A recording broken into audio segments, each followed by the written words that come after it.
লুটের পাথর উদ্ধার নিয়ে যখন গোটা দেশের নজর ভোলাগঞ্জের সাদা পাথর এলাকায়, তখনও উৎমাদ ছড়ায় চলছে বালু ও পাথর লুটের মহোৎসব। নিউজ 24 এর অনুসন্ধানে মিলেছে এর প্রমাণ। এদিকে উদ্ধার অভিযানে কোম্পানিগঞ্জের কোলাবাড়ি গ্রামে বালির নিচে লুকিয়ে রাখা পাথর উদ্ধার করেছে জেলা প্রশাসন। রিশাদ হাসানের প্রতিবেদন, ছবি তুলেছেন মেহেদি হাসান সুমন। চাপের মুখে ভোলাগঞ্জে সাদা পাথরে যখন ফিরছে লুটের পাথর, তখন পার্শ্ববর্তী উৎমাছড়ায় চলছে বালু ও পাথর উত্তোলন।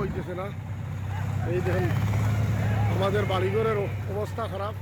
স্থানীয় পরিচয় মাস দুয়েক আগেও উৎমাছড়ায় পর্যটকদের তাড়ি দেওয়া হয়। অনুসন্ধান বলছে সবার নজর এড়িয়ে পাথর উত্তোলন করতে ছড়াটিকে পর্যটক শূন্য রাখতে চায় লুটের চক্র। আমরা আপনাদের কাছে উলামায়ে কেরাম এবং মুরব্বিয়ানে কেরামের পক্ষ থেকে আমরা এবং এলাকার যুব সমাজের পক্ষ থেকে আমরা আপনাদের কাছে অনুরোধ করছি, আপনারা চলে যাবেন। নাম পরিচয় প্রকাশে অনিচ্ছুক স্থানীয় বাসিন্দা জানান, রাজনৈতিক নেতাদের ছত্রছায়ায় চলছে নজিরবিহীন লুটপাট।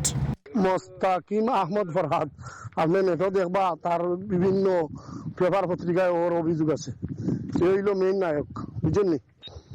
এ সব পুলিশের টাকা ও সিরিয়াস ইন্ন করে যাচ্ছে, বুঝলেন? ও সিরিয়াস সে যেটা বলে ওইটাই ওসিয়ে করে। নৌকা যে সময় না ওই সময় পুলিশ পাঠায় কোম্পানিগঞ্জ থেকে।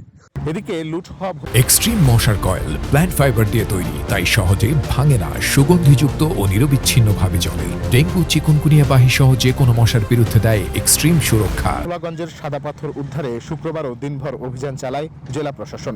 সিলেটের কোম্পানিগঞ্জ কোলাবাড়ি গ্রামের বিভিন্ন স্টোন ক্রাশার মিলে বালির নিচে পাওয়া যায় লুটের পাথর। আমরা এই জায়গায় দেখতে পেয়েছি যে বালির নিচে পাথরগুলোকে লুকিয়ে রাখবার চেষ্টা করা হচ্ছে। সাদা পাথর আছে যেগুলা মানে মজুতকৃত অবস্থায় আছে, এগুলো আমরা জব্দ করলাম আর কি। জব্দ করে এগুলো আমরা আবার ডিস্ট্রিক্ট প্রক্রিয়া নিয়ে যাবো। আমাদের আসলে উদ্ধার কার্য চলমান আছে গতকালকে থেকে, এর আগেও ছিল, এটা চলমান প্রক্রিয়া, তো আমরা সেভাবে চেষ্টা করছি ইনশাল্লাহ। এর আগেই ধোপাগুলে নিউজ 24 এর ক্যামেরায় ধরা পড়ে লুটকৃত সাদা পাথরের স্তূপ। ব্যবসায়ীরা জানান, প্রশাসনের নজরদারি ছাড়া পাথর লুট করা প্রায় অসম্ভব।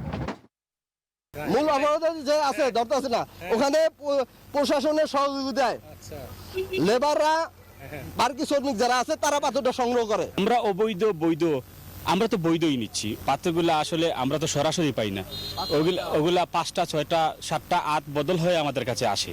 কোথা থেকে পাথর কিনছে এবং কারা নদী থেকে পাথর উঠাইছে তাদেরকে ফাইন্ড আউট করেন। তাদেরকে ফাইন্ড আউট করা সবচেয়ে সহজ। তারা হচ্ছে রাজনীতিবিদ এবং প্রশাসনের ছত্রছায়ায় তারা করছে এই কাজটি। শুধু সাদা পাথর উৎপাছড়া নয়, পাথর লুটেরা চক্রের লোভের শিকার বেসরাকান্দি, জাফলং সহ বিভিন্ন পর্যটন কেন্দ্র। প্রশাসন কি তার খোঁজ রাখে? চুরি যাওয়া সাদা পাথরের কিছু অংশ সিলেটেই রয়েছে, সেগুলো উদ্ধারে প্রশাসনের অভিযান অব্যাহত।